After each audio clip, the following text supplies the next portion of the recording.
looking at the desert Southwest, also simply called the Southwest and also referred to as the Four Corners region of the United States. And the reason for that is pretty obvious. We have Colorado, Utah, New Mexico, and Arizona, and they're all coming together and their Four Corners meet, rather precisely, in fact. It's this region that we get some pretty impressive Native American cultures producing some pretty amazing artwork. The main players for our course will be the Anasazi, located right here.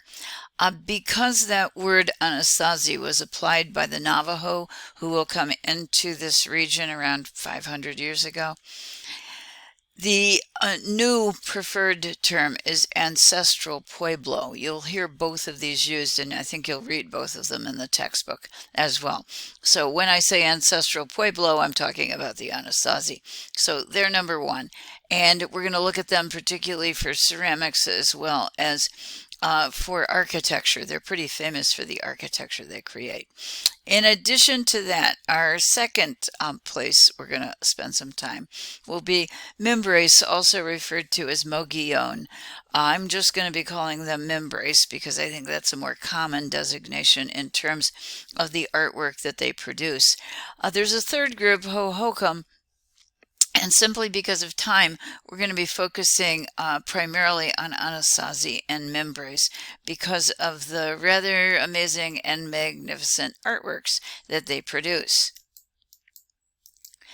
This is the second map that you have in your textbook that helps to let us know and to kind of remind us that somewhere between the 13th and the 15th centuries, we have people coming down from Canada, from the northern regions, folks who were in many ways associated with some of the traditions of the Northwest Coast Indians, Athapascans in particular, in one way or another.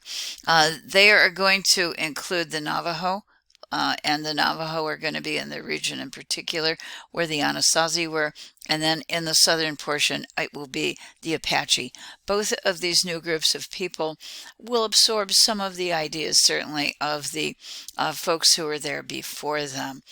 Because of these movements, all of these people have in their origin stories, in their myths, and in their histories, ideas about migration. So we need to pay a little bit of attention to that when we start to look at the art that they produce as well. Many of the descendants of the original ancestral Pueblo dwellers, as well as the Mimbres, will have settled in this region. And all of those little red dots that you're looking at are places where Pueblos are located. In other words, Pueblo communities, essentially. And we're going to take a look at some of those in particular. This one, San Ildefonso, this little red dot, this is going to be where Maria Martinez works. Acoma over here is going to be where Lucy Lewis works, but all of them produce pretty impressive works of art. The peoples of the ancestral Pueblos and the Mimbres region were all farmers. They were particularly growing corn and squash and beans. They also lived in fairly large communities, so they would go a distance from the community to the fields that they had to plow and tend. One of their concerns in this dry region is producing rain. Consequently, that desire, that need is often expressed symbolically on the ceramic ware that they produce. And that's going to be true, we think, for this, which is figure 2.5 in our textbook. And it is ancestral Pueblo, and it is a seed jar. In other words, it's from the Anasazi. Perhaps you're more familiar with that term. And it's also a jar that would store the seed for planting for next year. This seed jar displays a really sophisticated design, but created with abstract forms and forms that probably we could say are kind of angular. They also give us the illusion of negative painting. It really looks like the white areas, and I think it's easiest to point one out right here, that they're painted on black, but in fact, that's not what the artists were doing at all. They were actually creating a white background, kind of like a canvas, and then painting on it using black, creating for us geometric patterns and interlocking zigzag shapes and also fret designs. I often refer to fret designs. Let's go find one out right here. And here's another one. I often refer to fret designs as the wave portion of the step and wave when I'm talking about Andean art. Fret is simply another word for basically the wave shape that we find in our composition. And it's quite possible that this wave shape here also relates to ideas of water that would be so important to planting and to fertility in general. All of these forms interlocking with an incredible charge of energy. I like the word charge because it does seem to be energized all over the surface. There's also a checkerboard quality. If you look at the individual squares, each of them has a little circle in it that make up the entire moving linear pattern form. It is possible that those individual squares with a dot inside refer to corn kernels, and that makes some sense because corn could have easily, the kernels could have easily been stored in this jar to protect what was necessary for the next planting season. Then what do you need to make your corn grow? You need rain. And the images right here, the white areas in particular, the zigzag, that's believed to represent lightning, and lightning, of course, is associated with the rains and with thunder and bringing of water that would be necessary for the growth of crops. Black on white painting is going to remain very, very popular from the 9th to the 13th centuries in this region. So when you go to museums, expect to find other samples like this one that use fundamental geometric shapes in black and white to create a highly energized surface. This is a detail just to give you a closer look. You can see the crispness of the zigzag forms and also the perfect edges of those square shapes with the tiny dots in the center. So this is a highly sophisticated creation. Among the most highly appreciated of the artworks from the desert Southwest today are the bowls, and that's what these are, from the Mimbres people.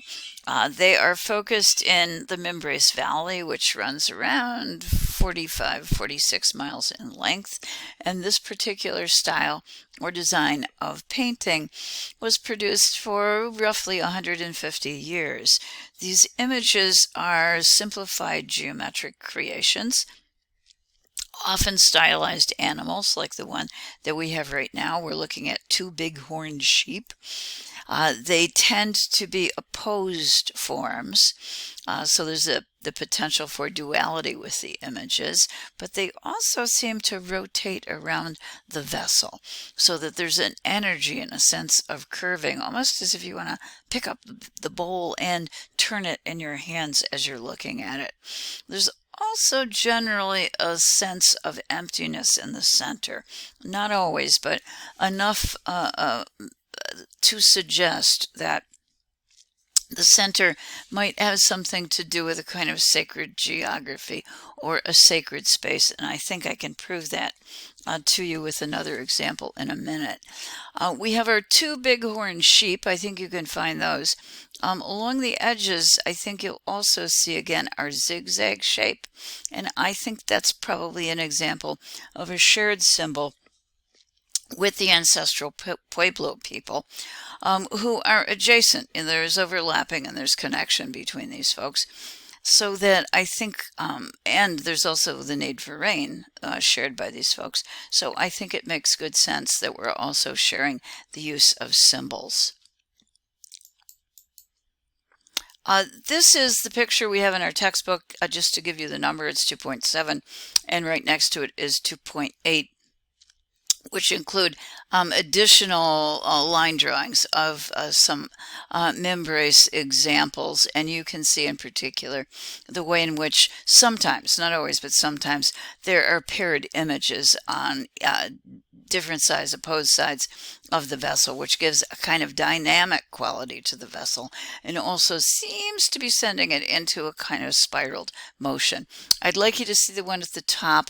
That is a feathered pattern that is promoted by Membrace, and it's going to be borrowed later. So I wanted to go ahead and point it out for us here. Okay. This is another example of Membrace. It is, again, black and white. The images are simplified. They're shown in profile. They're often shown in pairs. Sometimes they're going to be four, but there is a tendency to create opposing images, which may in some way relate to duality. But it also definitely gives a sense of a spiraling movement around the vessel. In this case, we can also see that this is an image that creates composites. This is the head of a birdie, and this is the body of a fishy. So we have a birdie and a fishy composite creature. And what I am assuming that references is the two dimensions, the underworld and the sky, or as I have written in the text, water and wind. But the idea of the two other levels of existence, we being on the earth, there's the underworld, the water, and the sky, the wind, the heavens, however you'd like to think about it. In addition to that, if you want to, you could also make the argument that there are four directions, because there are four ends to this, essentially, as these figures spiral around. And there is a sense of orientation, probably referencing the four directions, the cardinal directions. And then we have probably an axis mundi. That would be directly in the center of the vessel, and it's usually referred to as a kill hole. And the reason for that is that these vessels were placed over the faces of the deceased, who were buried under the floors of the homes of the Membrace people. And as the vessels were placed there, they were smashed. We think that the hole was intended to allow the spirit to leave the body of the dead person and travel up the axis mundi to the heavens. It is also possible, of course, that we're literally killing the bowl so that it can go with the next world, to the next world with the deceased. The descendants of the Membrace and other people living in this region today talk about the sky as if it is a bowl above them. So what we think was happening is that this shape, and we'll see exactly. In fact, let's go to another example right now. Okay, this is what the vessel body would actually look like. This is another example of a Membrace vessel with a rather dramatic kill hole in the center of it, and it is in the more or less in the center. So if you imagine the dome of heaven being placed over your head as a corpse, as a dead person, and then the center of the bowl, which would be the axis mundi, the place where the spirit could rise and go up to the heavens, it makes pretty good sense that that may be, again, no writing, but may be the original purpose. Back to looking at one of our horned animals from the region. Simplified geometric shapes and forms, painted black and white, shown in profile within a designated circular space. So the rims tend to be marked out so that we're creating a realm inside the rim. And we have another located right here. This one I like a lot. It looks to me like it was smashed and it has been restored. If you see all of the pottery sherds that have been apparently glued back together. I think this originally was a burial item that was broken and placed over the face of a deceased individual. And I'd like you to look at the center of it between these two opposing animals and horned animals, and see that it really does work as if we're indicating an axis mundi. And it should remind you, in fact, a little bit of an Andean cross in the center. So it's pointing out the four directions, and then in the middle of the four directions, we have a kind of diamond shape that seems to be picking out the very center, the axis mundi, through which we believe the spirit of the dead person could travel. Okay. In addition to that, over here, we also have zigzags, and we have the fret design again, which we think references almost certainly rain.